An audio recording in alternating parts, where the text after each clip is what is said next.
What is inclusion? And what does it mean for how we explore our past as a movement? I'm Liz from the Cooperative Heritage Trust. It's a charity that looks after the history of the co-op movement in the UK. That movement grew out of the success of a consumer cooperative based on values and principles written in Rochdale in 1844. But what does inclusion mean for that? How does inclusion come into it?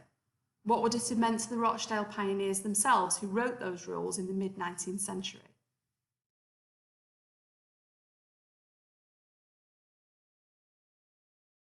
What we call inclusion was the reason they founded the Rochdale Equitable Pioneer Society, clues in the name. It meant creating a safe space for people with few rights and with no representation. But who were those people? They were the majority of the population, in fact. Working class people, those who didn't own property and couldn't vote, women, young people, and people with religious or nationality backgrounds that meant they couldn't get citizenship.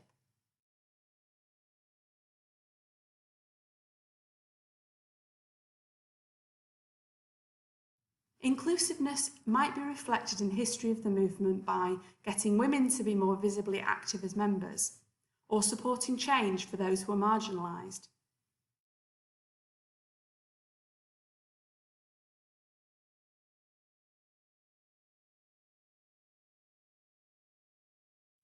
It might have meant working with the sick and disabled, with unemployed people, young people, and for the rights of children. Many of the movement's early leaders were child labourers themselves. But it also meant solidarity with movements overseas, campaigning for the abolition of slavery, the movement of civil rights in the USA, as well as campaigns for people of colour in the UK and the Commonwealth.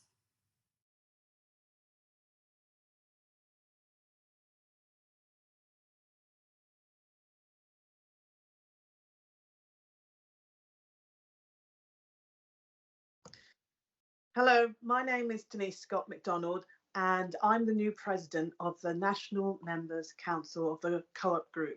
Now, diversity and inclusion has been something I've been passionate about for a number of years, and I thought, this is an opportunity for me to actually make things happen.